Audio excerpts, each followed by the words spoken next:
জয় কৃষ্ণকালী মায় যায়। বাচ্চা রূপেই দেখেছো বাবা, একদম বড় কেউ দেখে না, এত ভক্ত আছে কেউ না, বড় মা বাচ্চা রূপে সত্যি যায় একদম একদম দেখা দেখা কি অবস্থায় নিয়ে আসছি। বলে বেটা কি স্বপ্ন দেখেছো বলো একটু আমার হোক। মা আমার সামনে এসে দাঁড়িয়েছিল দুপুর বিকালে 3:30 4টা, ওটা আমার ঘুম ভেঙে দেখে আমার চোখে চোখে হয়ে গেল, দিয়ে আর দেখতে পেলাম না মাকে। পুরো মিলে গেল। হ্যাঁ, আর 3-4 বাজেতে আমাকে সকালবেলায় এরকম ঠেলে দিলে ওঠ। এই বাবা একদম বিছানা শয্যাশায়ী নিয়ে এসেছিল, বাবাকে দেখা একটু, একদম কথা বলতে পারতো না। না কথা বলতে পারে কিন্তু কোমরের ব্যথা, উঠে দাঁড়াতে পারে না, পারতো না, হাঁটতে পারছে কিন্তু না। একদম কেমন পড়া নিয়ে এসেছিল এখন হ্যাঁ কিরকম নিয়েছে, এখন কিন্তু উঠছে কিন্তু হাঁটতে পারছে না। অনেকটা পরিবর্তন।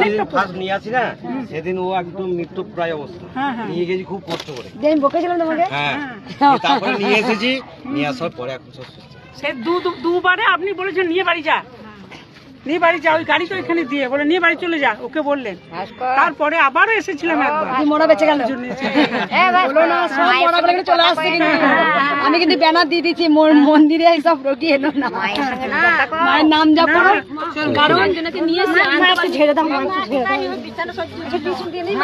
হ্যাঁ দিয়েছেন দিয়েছেন।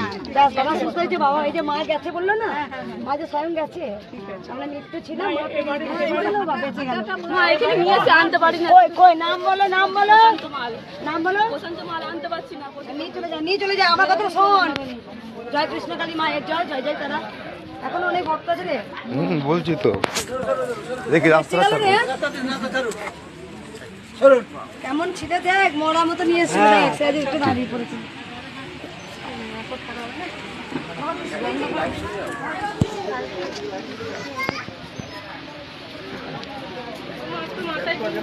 মাকে দেখি রে দিদিমা, শুধু নাম জপ করো, মায়ের নাম জপ করো, তোমরা মাকে ভালোবাসো,